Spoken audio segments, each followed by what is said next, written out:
Hello friends, आप सभी का मेरे यूटी पाठशाला में स्वागत है।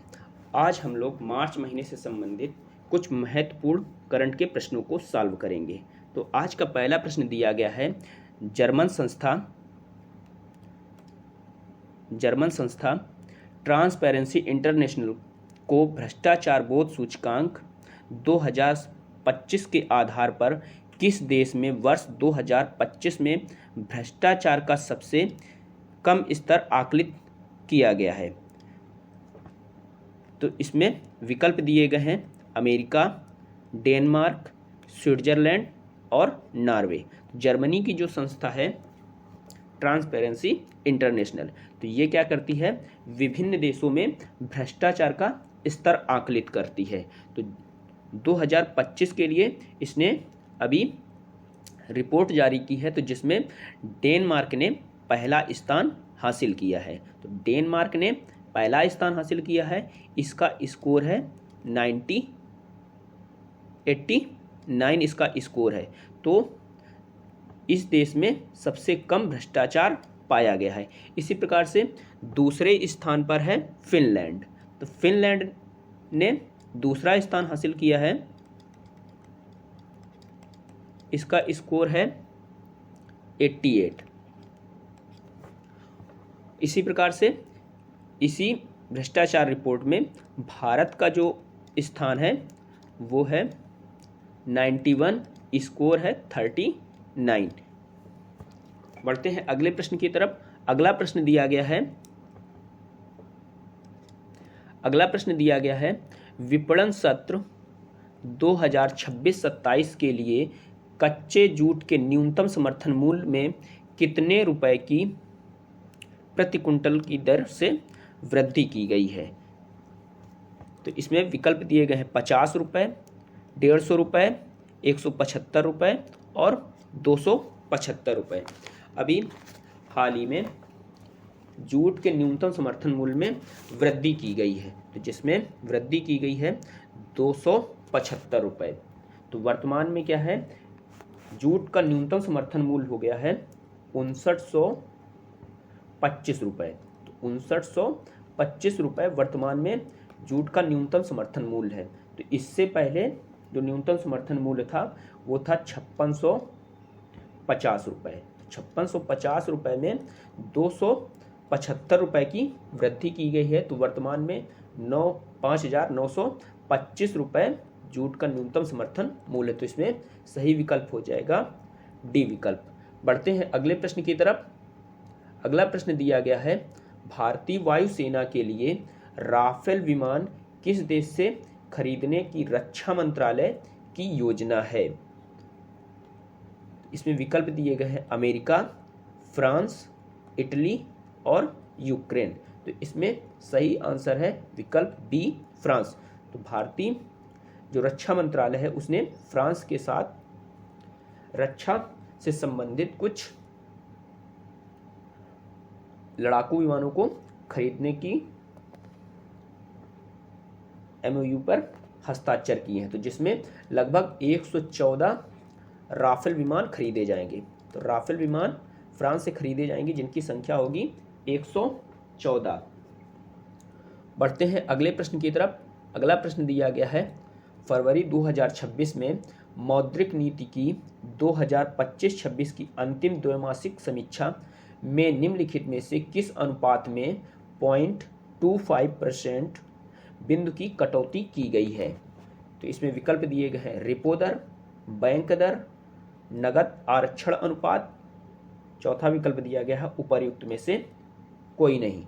तो अभी जो हाल ही में मौद्रिक दरों की घोषणा की गई है, तो जिसमें इन प्रमुख दरों में किसी में भी परिवर्तन नहीं किया गया है। वर्तमान में रेपो दर है 5.25%, बैंक दर है 5.50% और नगद आरक्षण अनुपात वर्तमान में है 3%।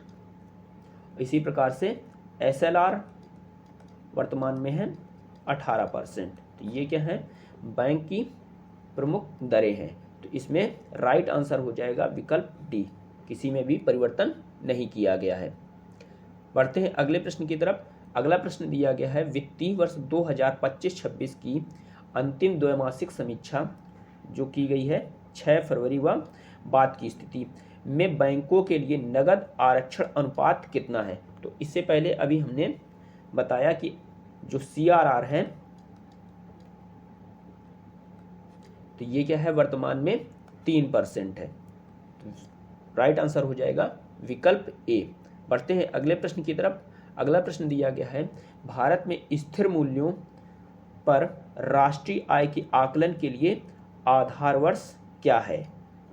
तो स्थिर मूल्यों पर जब राष्ट्रीय आय का आकलन किया जाता है तो उसमें अभी हाल ही में इसके आधार वर्ष में परिवर्तन किया गया है, तो जो हो गया है 2024। तो 2024 को राष्ट्रीय आय के आकलन के लिए आधार वर्ष बनाया गया है। तो इसमें राइट आंसर हो जाएगा डी। बढ़ते हैं अगले प्रश्न की तरफ। अगला प्रश्न दिया गया है थोक मूल सूचकांक आधारित मुद्रास्फीति का आकलन निम्नलिखित में से किसके द्वारा किया जाता है। तो जो थोक मूल सूचकांक है इसकी मुद्रास्फीति का आकलन वाणिज्य एवं उद्योग मंत्रालय द्वारा किया जाता है। इसी प्रकार से जो ये सांख्यिकी एवं कार्यक्रम क्रियान्वयन मंत्रालय है ये क्या करता है, CPI की गणना करता है, और वाणिज्य एवं उद्योग मंत्रालय ये है तो WPI की गणना करता है। तो इसमें राइट आंसर हो जाएगा बी। बढ़ते हैं अगले प्रश्न की तरफ। अगला प्रश्न दिया गया है बाफ्टा फिल्म पुरस्कार किस देश में दिए जाते हैं। तो बाफ्टा फिल्म पुरस्कार जो है ये British academy of film and television arts द्वारा प्रदान किए जाते हैं। तो इस वर्ष ये जो प्रदान किया गया है इसका नंबर है 79वां। तो 79वें पुरस्कार प्रदान किए गए हैं। ये क्या है, ब्रिटेन द्वारा प्रदान किए जाते हैं। राइट आंसर इसमें हो जाएगा डी। बढ़ते हैं अगले प्रश्न की तरफ। अगला प्रश्न दिया गया है भारत में उपभोक्ता मूल्य सूचकांक आधारित मुद्रास्फीति का आकलन निम्नलिखित में से किसके द्वारा किया जाता है। तो इससे पहले हमने एक प्रश्न में देखा था, उसमें पूछा गया था कि थोक मूल्य सूचकांक आधारित जो मुद्रास्फीति है वो किसके द्वारा जारी की जाती है या किसके द्वारा आकलित की जाती है। तो उसमें था वाणिज्य एवं उद्योग मंत्रालय। इसी प्रकार से इस प्रश्न में पूछ रहा है उपभोक्ता मूल्य सूचकांक आधारित मुद्रास्फीति का आकलन निम्नलिखित में से किसके द्वारा किया जाता है। तो इसमें राइट आंसर हो जाएगा विकल्प बी, सांख्यिकी एवं कार्यक्रम क्रियान्वयन मंत्रालय द्वारा CPI की गणना की जाती है। अगला प्रश्न दिया गया है भारत में उपभोक्ता मूल्य सूचकांक का आधार वर्ष क्या है। तो अभी हाल ही में उपभोक्ता मूल्य जो सूचकांक का आधार वर्ष है इसमें परिवर्तन किया गया है। तो परिवर्तन करके इसमें कर दिया गया है 2023-24। अगला प्रश्न दिया गया है भारत में थोक मूल्य सूचकांक के आधार वर्ष क्या है। तो इसमें पूछ रहा है भारत के लिए जो ये थोक मूल्य सूचकांक है इसमें आधार वर्ष क्या है। तो आधार वर्ष है थोक मूल्य सूचकांक के लिए अभी भी वही 2011-12। तो इसमें सही विकल्प हो जाएगा आ। बढ़ते हैं अगले प्रश्न की तरफ। अगला प्रश्न दिया गया है विश्व में चीनी का सर्वाधिक उत्पादन किस देश में होता है। तो ब्राजील ने अभी हाल ही में भारत को पीछे छोड़ दिया है चीनी उत्पादन में। तो ब्राजील क्या है, पहले स्थान पर आ गया है। तो इसमें राइट आंसर हो जाएगा विकल्प बी।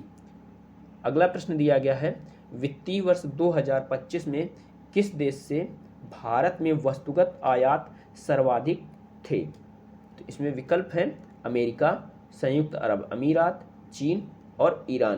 तो राइट आंसर इसमें है सी, चीन। तो चीन से सबसे ज़्यादा वस्तुगत वस्तुओं का आयात किया जाता है। अगला प्रश्न दिया गया है निफ्टी क्या है। तो निफ्टी एक राष्ट्रीय स्टॉक एक्सचेंज है। तो इसमें विकल्प दिया गया है भारत के राष्ट्रीय स्टॉक एक्सचेंज का एक शेयर मूल्य सूचकांक है। तो इसमें राइट आंसर हो जाएगा ए। अगला प्रश्न दिया गया है उत्तर भारत में सेमीकंडक्टर चिप उत्पादन की पहली इकाई कहाँ स्थापित की जा रही है, जिसकी आधारशिला प्रधानमंत्री श्री नरेंद्र मोदी ने फरवरी 2026 में रखी। इसमें विकल्प दिए गए हैं सोनपुर, जेवर, प्रयागराज और बनारस। तो इसमें राइट आंसर है जेवर। उत्तर प्रदेश के जेवर एयरपोर्ट पर के आसपास वाले क्षेत्रों में इस सेमीकंडक्टर चिप उत्पादन की पहली इकाई स्थापित की जा रही है। बढ़ते हैं अगले प्रश्न की तरफ। अगला प्रश्न दिया गया है, बाल एवं पारिवारिक फिल्मों की श्रेणी में सर्वश्रेष्ठ फिल्म का बाफ्टा पुरस्कार पाने वाली फिल्म बूम किसके द्वारा निर्देशित की गई है। तो अभी जो 79वें नंबर के बाफ्टा पुरस्कार हैं उनको ब्रिटेन की जो British academy of film and television arts जो संस्था है उसके द्वारा बाफ्टा पुरस्कारों को प्रदान किया गया है। 2025 के बाफ्टा पुरस्कारों को प्रदान किया गया है, जिसमें भारत की एक फिल्म है जिसे बाल एवं पारिवारिक फिल्मों की श्रेणी में सर्वश्रेष्ठ बाफ्टा पुरस्कार प्रदान किया गया है। तो उस फिल्म का नाम है फिल्म बूम। तो जिसकी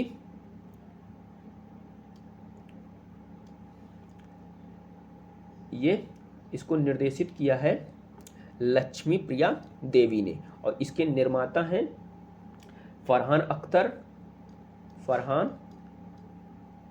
अख्तर और रितेश सिंघवानी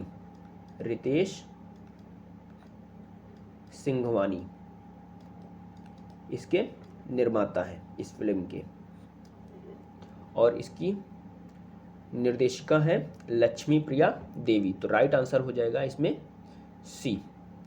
बढ़ते हैं अगले प्रश्न की तरफ। अगला प्रश्न दिया गया है, भारत की एक फिल्म बूम को वर्ष 2026 में बाफ्टा फिल्म पुरस्कारों के तहत बाल एवं पारिवारिक श्रेणी में सर्वश्रेष्ठ फिल्म का पुरस्कार फरवरी 2026 में मिला है। फिल्म बूम किस भाषा में बनी फिल्म है। तो ये जो फिल्म बूम है ये मणिपुर भाषा में बनी फिल्म है। तो जिसमें होता क्या है कि एक मणिपुर का लड़का होता है जो अपने लापता पिता को अपने परिवार से मिलाने की कोशिश करता है। इसी के इर्द गिर्द ये